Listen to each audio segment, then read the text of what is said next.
안녕하세요. 6500RPM입니다. 자세 제어 장치는 타이어가 미끄러져 차가 통제불능이 되는 상황을 예방해주는 장치로서 주로 출력의 전자 제어와 ABS를 이용한 정교한 브레이킹을 통해 작동합니다. 그래서 작동 시 ABS처럼 바퀴가 드르륵 제동이 걸리는 느낌이 나는데요. 브랜드마다 차종마다 세부 세팅도 조금씩 다르고 VDC, ESP, ESC, DSC 등 여러 이름으로 불리고 있지만 이 영상에서는 편의를 위해 익숙한 이름의 VDC로 부르겠습니다. 그렇다면 VDC 오프 버튼은 왜 있는 걸까요?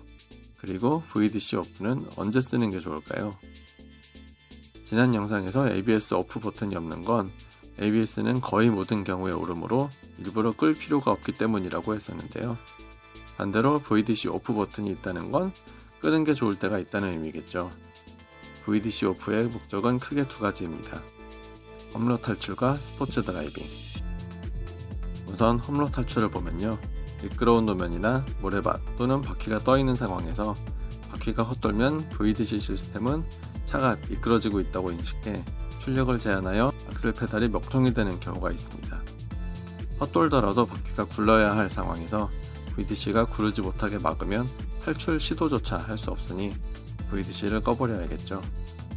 이 부분은 차마다 VDC 세팅이 다를 뿐 아니라 진보된 시스템일수록 VDC가 탈출을 방해하는 일이 적어 일반화하긴 힘듭니다. 홈로에 빠졌는데 출력 제어 때문에 탈출이 안 된다면 VDC를 한 번쯤 꺼볼만 하다는 정도의 의미로 보시면 적당합니다. 근데 우리가 진짜 관심 있는 건 스포츠 드라이빙이잖아요. 간혹 자동차 커뮤니티에서 서킷이나 와인딩 타는데 VDC 꺼야 되나요? 같은 글들을 볼 수 있는데 섣부러지게 정리해드립니다. VDC 꺼야 빠르다던데 꺼도 될까요? 끄지 마세요. VDC 끄고 타야 운전 잘하는 건가요? 켜놓고 타세요. 차가 미끄덩했는데 본능적으로 카운트 쳐서 살았어요. VDC가 살렸네요. VDC 개입 때문에 운전이 답답해요. 꺼버리세요. 사실 VDC를 끌지 말지 질문하는 것 자체가 VDC를 끄지 않는 게 낫다는 의미입니다. VDC가 켜진 상태에서도 차 타는데 지장이 없었다는 뜻이니까요. VDC 개입을 많이 겪어보고 불편함을 충분히 느껴본 사람이라면 물어볼 것도 없이 알아서 VDC를 끄게 되어 있습니다. VDC를 끄면 운전자가 스스로 차를 컨트롤해서 자세를 잡아야 하는데 차 컨트롤이 충분히 익숙해지기 전까지는 안전한 환경에서 VDC를 끄고 많은 연습을 해야 하는 건 말할 것도 없겠죠. 그런데 정말 VDC를 끄면 빨라질까요? 이 말은 인과관계가 잘못되었습니다. VDC를 끄면 빨라지는 게 아니라 빠르게 타다 보면 VDC를 꺼야 할 필요가 생기는 겁니다. 설마 VDC 개입도 안 하는데 VDC를 끈다고 더 빨라지길 기대하는 분은 안 계시겠죠? 제 지난 영상들을 보신 분들은 아실 겁니다. 차를 코너에서 빠르게 타려면 타이어 슬립이 약간 일어날 때까지 타야 최상의 잡지력이 나오는데 VDC는 그 단계까지 가기 전에 출력을 줄이거나 제동을 해버리므로 VDC를 꺼야 할 필요가 생기는 것입니다. 그러니까 커뮤니티에서 간혹 볼 수 있는 VDC가 작동하기 직전까지 운전할 때가 가장 빠르다는 말도 사실이 아닙니다. 고급 스포츠카의 경우엔 약간의 슬립이나 오버스티어를 허용하는 모드가 있어서 자세 제어를 켜놓고도 제법 빠르고 재미난 주행이 가능한데요. 그런 고급진 전자장비를 원한다면 돈부터 열심히 모아야겠죠. 당연하게도 VDC는 만능이 아니어서 자세 잡기에 실패하는 경우가 생기는데요. 차의 모든 운동 성능이 그러하듯 VDC도 타이어 접지력이라는 물리적 한계를 벗어날 수 없습니다. 타이어 그립이 남아있어야 자세를 바로 잡을 수 있고 처음 영상에서 보았듯 언더스티어일 때는 내측 후륜에 그립이 남아있어야 제동을 걸어 보정이 가능하고 오버스티어일 때는 외측 전륜에 그립이 남아있어야 같은 이유로 자세 제어가 가능합니다. 그 말은 곧 해당 바퀴가 함께 미끄러지고 있다면 VDC가 아무리 제동을 걸어봤자 자세가 잡히지 않는다는 의미입니다.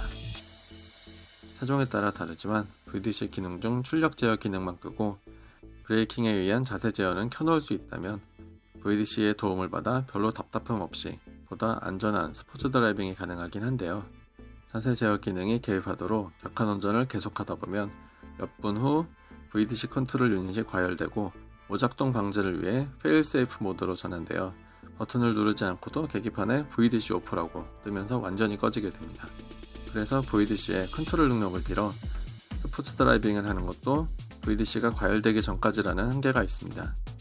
그렇게 VDC가 힘들면 파업하다가 열이 좀 식으면 다시 알아서 켜지더라고요.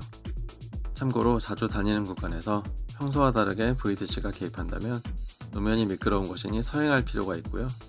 타이어 교체나 하체 튜닝을 했는데 평소보다 VDC 개입이 심해졌다면 접지력이나 안정감이 나빠지는 방향임을 알 수 있습니다. 예를 들어 돌다리 브랜드 RE00 시리즈처럼 딱딱한 타이어는 노면에 요철을 만나면 VDC가 자주 개입하더라고요. 반대로 코너링이든 요철이든 끈덕지게 그립을 유지한다면 VDC 개입을 보기 힘들 겁니다. 여기까지 VDC라는 이름을 대표로 자세 제어 장치에 대해 현실적이고 실용적인 이야기들을 풀어보았습니다.